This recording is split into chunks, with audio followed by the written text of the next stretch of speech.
Hi, I'm Laura Wagner. When I'm not building and strengthening brands, I'm listening to the Power Plug podcast by EVB. Being a woman in business can be demanding and draining, but that has never deterred a determined woman to go after her dreams. That's why you're in the right place. This is the Power Plug podcast, brought to you by EVB, where we believe in the power of you. At EVB, we're proud to be the first community bank in Virginia to reach out to women in business with a customized program designed to meet your unique needs. In each episode, expect to hear engaging interviews filled with advice, insights, and recommendations to charge you up and build your business. Now, for your host, Mary Foley. Welcome to the EVB Power Plug podcast, where we're learning so much and having so much fun with women in business here in Virginia who are sharing their expertise to help you grow your business.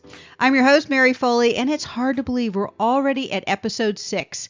If you're just joining us, make sure to check out our previous episodes that are available on evbpower.com.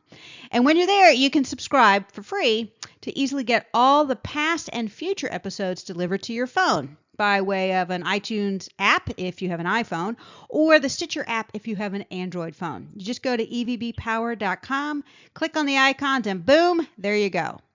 Now today we're talking about a subject that's sometimes clouded in mystery, kind of like magic dust. But when we see it and experience it, it undeniably makes an impact, especially in a world of communication overload. And that's the topic of branding. Unfortunately, though, we have a branding magician with us today, and that's Laura Wagner.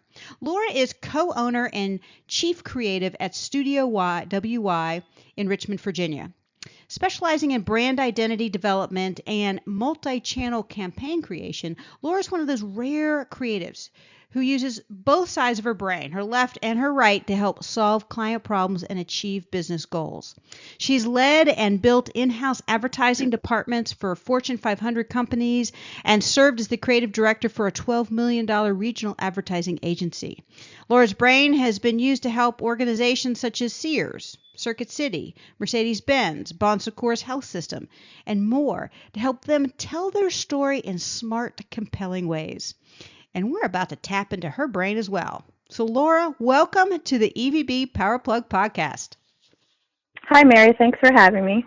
Well, I'm really glad you're here because the thing is, it can be confusing and there's a lot of mixed messages out there. So I want to start with this question of what's the real difference between branding, marketing, and sales? That's a good question, Mary, and you're right. It can be really confusing, and one of the things I often like to talk to folks about is their misconception about brand. Often people confuse what a brand is, and I often explain to them a brand is not a product or a logo or even your tagline, which often folks will come to you and say, I need a brand, I need a logo. But really, your brand is that set of beliefs and values and images about your brand that your customers, your employees, key stakeholders say about you. Your brand, it's the essence of really who you are as a company, and at Studio Y, we always talk about it as being your unique why. And so that's really the reason you as a company got started, what makes you different. And so when you think about branding, really that's about taking those beliefs or those values and those things that, and infusing them pretty much into all aspects of your company. We often talk about it every communication touch point. When we think about it, it can be, if you're a retailer, it's your storefront, your website. It's how you train your employees. It's the way you greet customers or answer the phone. Really, it's just the essence of who you are as a company.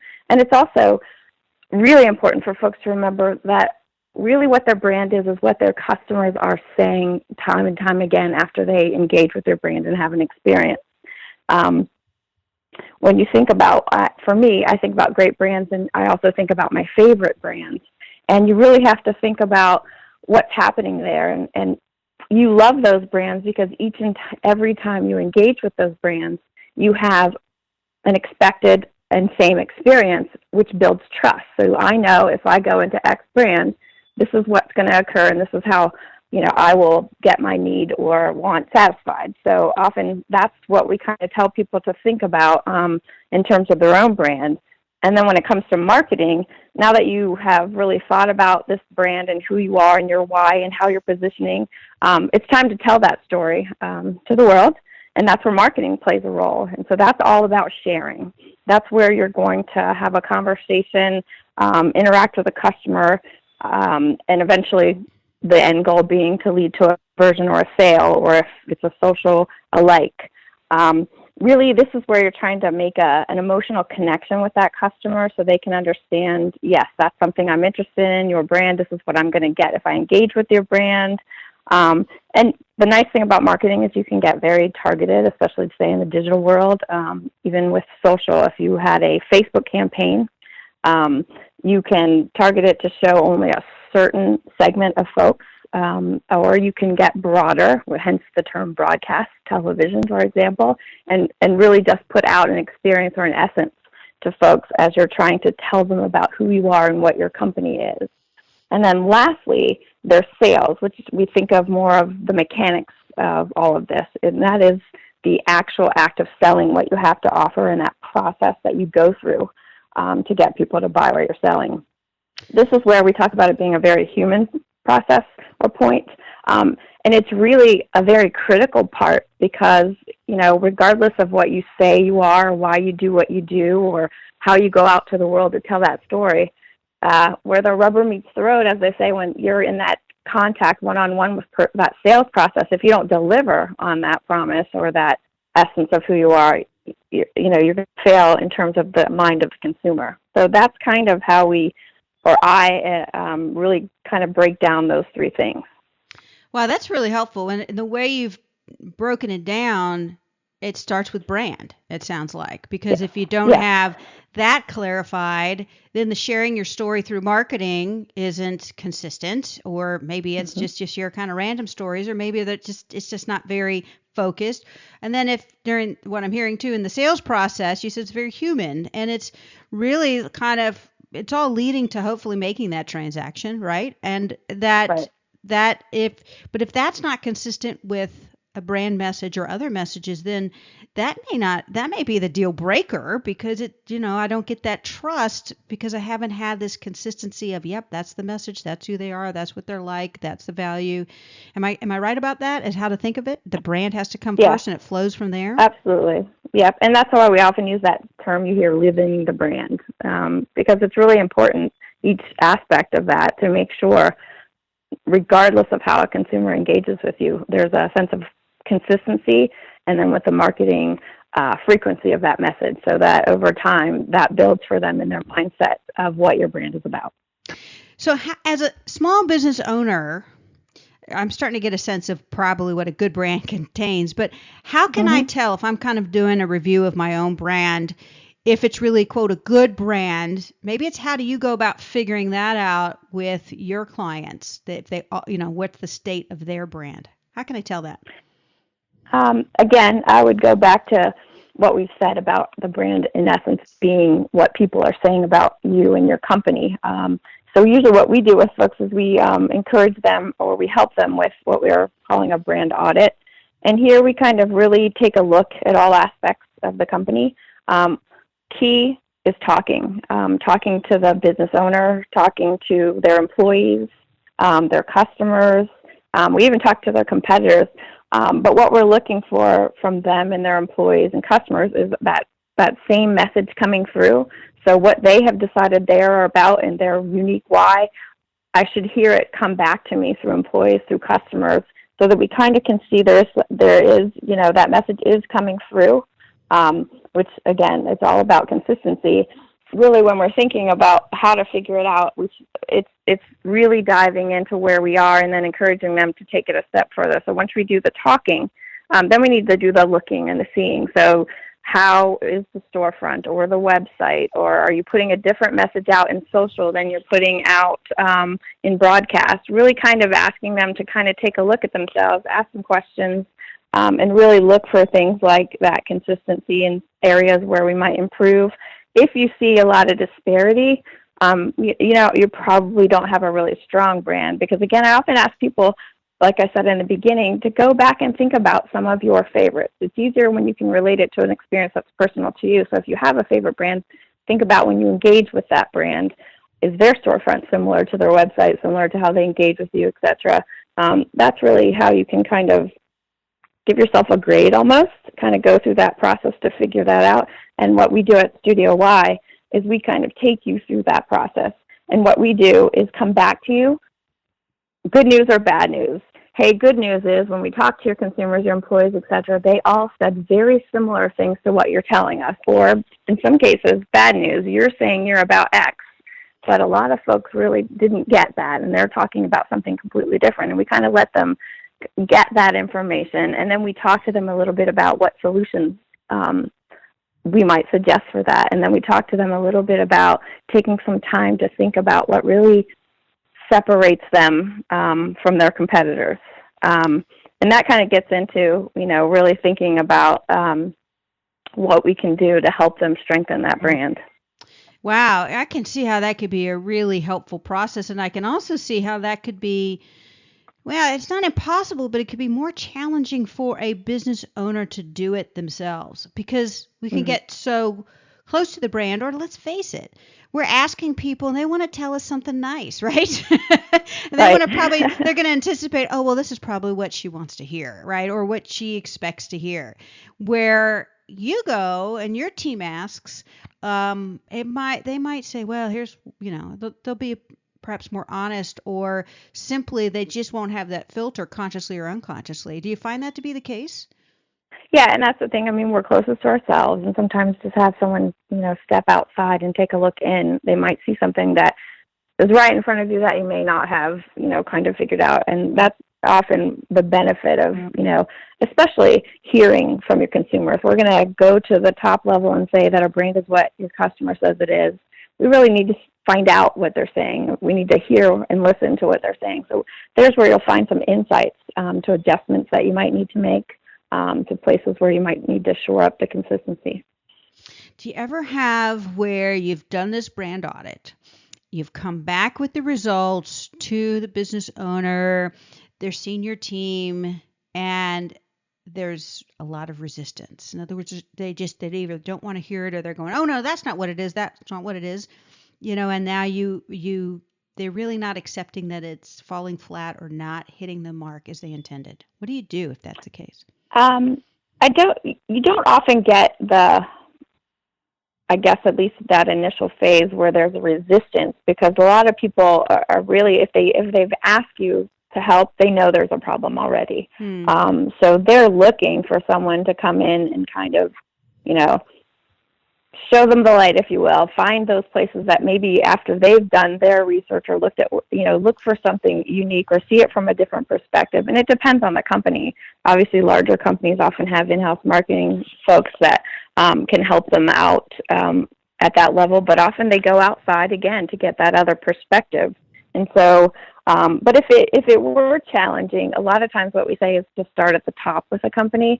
Part of that process we talked about, it's really important to talk to the owners, that top level of folks, because if they're not in line or, on board, it's really hard for the folks below them to get things to happen. So it's really important we kind of sit down and kind of have a conversation with, these are the facts of what we've discovered, and how do you want to approach this? And maybe they aren't ready to do everything, but they're definitely willing to make a change. Yeah, that's brand, all kinds of things about senior leadership get impacted, including the brand. That's a really good point. Yeah. Wow. So much great stuff. Hey, we need to take a quick break. And when we come back, I want to ask you about a particular brand that you've helped here in Virginia. Okay? Okay. All right. We'll be right back. Hi, this is Julie Hill, the Director of P.O.W.E.R at EVB. Every day I sit down and talk with Virginia women in business. I feel their passion, I see their commitment, and I hear their challenges. Sometimes that includes finding a banking partner who will truly listen and help them grow. That's what our P.O.W.E.R program is all about.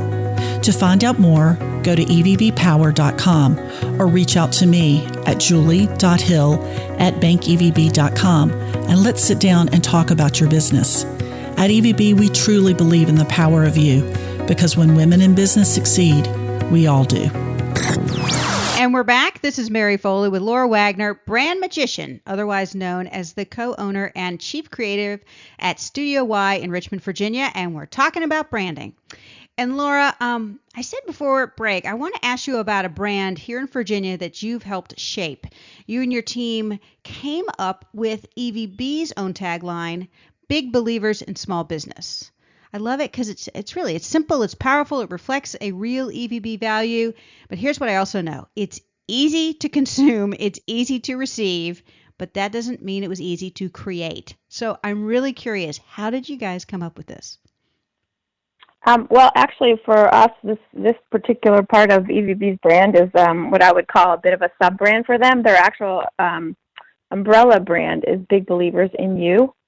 But they came to us with, they had a business problem to solve, and so they knew with a lot of their clients were small business, and they really wanted to talk to this ever-growing segment quite a bit. And so they came to us and asked us to think about that. And so we kind of did it in tandem with their larger brand. And what we did is the process that we follow with other folks. We started talking to them. We talked to key stakeholders within the company, to leadership, to their customers, to their employees.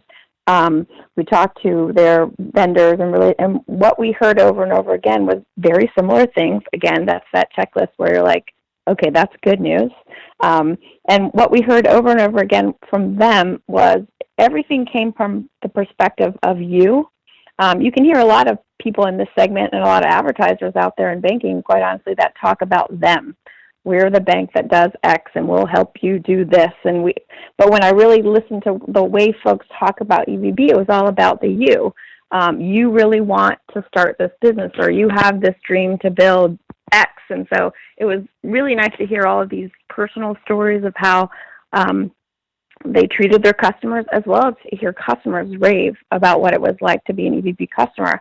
So that's where we really started to think about, how would we put that out there? And the word believe came to mind. And it's a strong word when you think about it. So for us, Big Believers in You came forth first, and then Big Believers in Small Business, again, playing off the big and the small, just is how we kind of came to that place of what they would be about, because time and time again they were delivering. It wasn't because it was a big claim to make, but I felt like from what we'd heard and the research that we'd done, no other competitor was in this space, and we could go out there and make a statement like this, and it would be true, because there was story after story of how they were helping folks get started in their business. Wow, I love that. And as you said, even this, quote, sub-brand, as you called it, it had to be consistent with the Big Believers in Small Business, was this Big Believers in You. I can see they may have big believers in something else, right? I mean, they certainly Absolutely. We wanted, and that's the other thing when you're really working with a brand, we always call it having legs. We want to make sure that we can extend that brand, but we can extend it consistently. And so this was what was nice about this platform for us, because it resonated, and we were able to take it even further into, even the P.O.W.E.R program, if you think about it. So believing in the power of you is where that came from, all building from that larger umbrella brand. And, you were saying believe is a big word. It's a big claim, but it's got a strong emotional component. Is it important for a brand to have a real emotional component, something that speaks to your head, but also to your heart? I would say yes. And for a host of reasons, if you think about, that human side of us, we want to connect with things. We want to believe in that truth. And again, that is one of those words that I feel like it was a big promise to make, but they were delivering on it. And it is important to make that connection with folks. I want to find something in your brand that resonates within me. So in this case, when we're talking about folks, everyone has dreams, and us working as hard as you do to make those dreams happen. Those are all, folks thinking about, okay, here's a bank that wants to be my partner, that wants to help me grow, that wants to help me achieve my dreams. So again, as opposed to it being about we're an amazing bank that has this many products, it was more about, hey, you want to go out and accomplish this. and we believe in you, and we want to help you do it.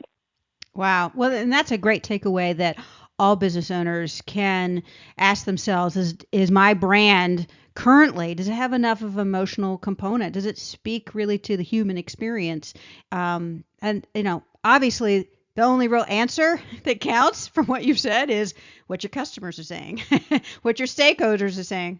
True. And a lot of folks, I mean, you think about it and someone may say, well, I'm an accountant. How can I have an emotional connection with, there's businesses where there's softer sides and then there are others. And so I think about it from the aspect of what problem are you solving for folks? And, when I think about my own accountant, wow, it was hard to start my own business, and taxes were the scariest thing I had to think about. And so for me, it was finding someone that understood what my anxieties were and had capabilities. So there are many ways that folks can make that connection, because oftentimes you think of the more emotional Johnson & Johnson commercials, or, some of those types of brands that really have that, human connection. But there are just so many ways and so many levels to really, when we talk about that connection, it's about finding something that person needs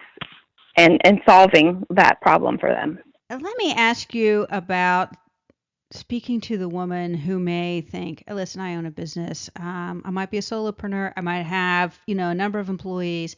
Yeah, my brand's fine. I mean, I don't really need to revamp it. In fact, I've had it for maybe 5-10 years, the way it is. What if she's like that? What if I don't do anything about my brand? I don't kind of let it sit there. What's really the risk?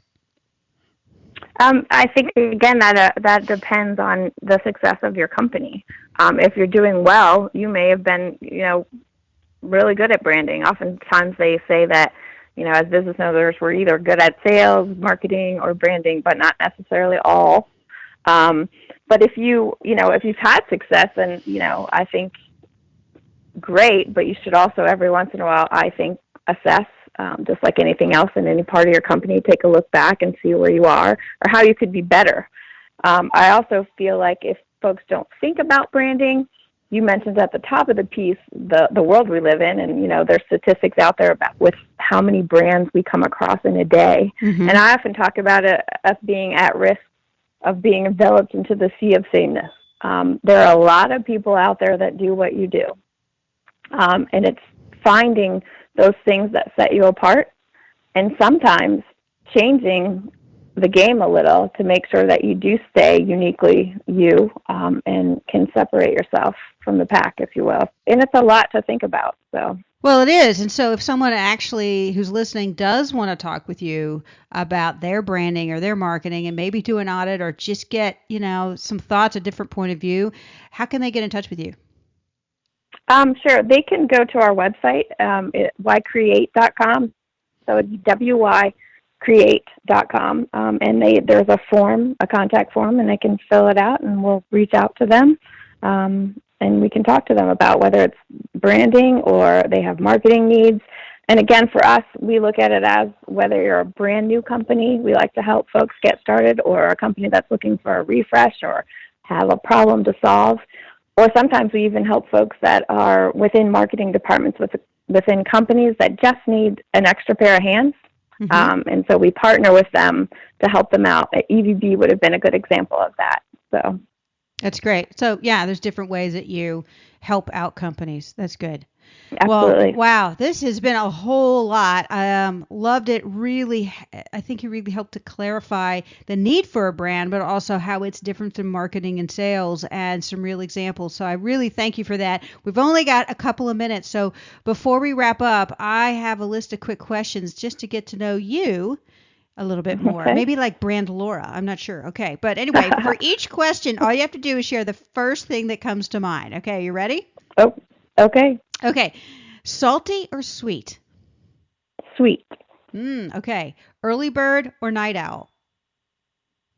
Night owl. Which is a bummer because you have to be an early bird, right?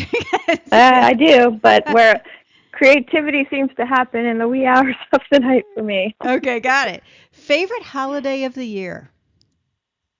I love Halloween. What do you like best about it? It's always been a fun holiday in my household with kids. As a creative, I get to dress other people up, and as well as myself. So it's like putting on a little performance every year. That's great. Okay, where were you born? I was born in Newport News, Virginia. Okay, and where have you lived the longest? Actually, here where I am now has been the longest, which is surprising. When you have children, suddenly you become much more permanent than you were in your prior years, and That's right. suddenly 18 years have gone by.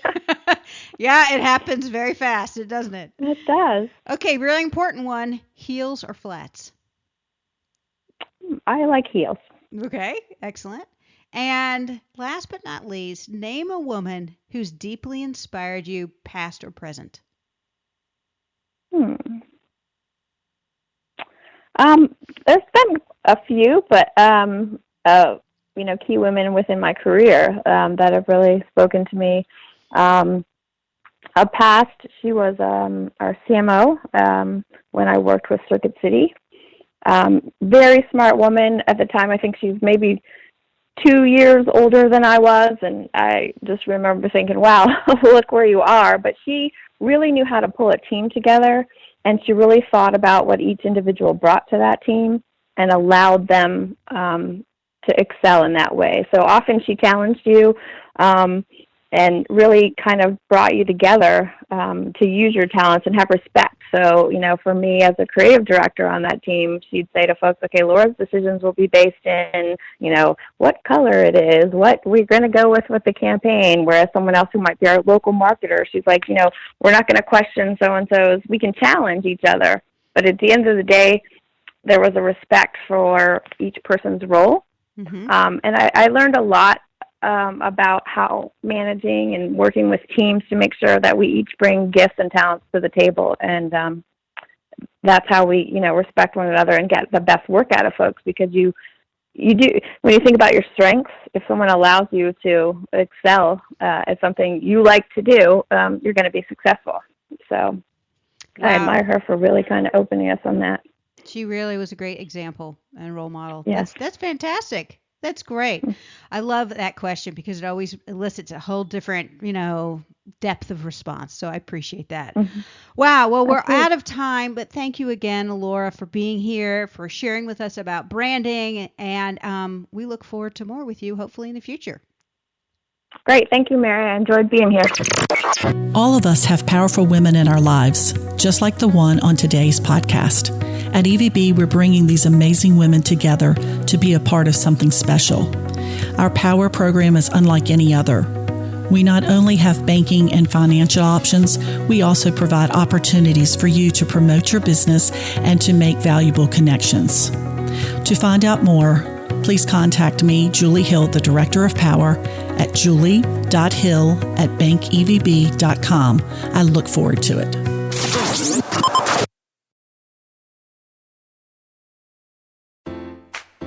Wow, that was fast. But we hope that you're feeling recharged and re-energized to continue to power up your business and go after your dreams.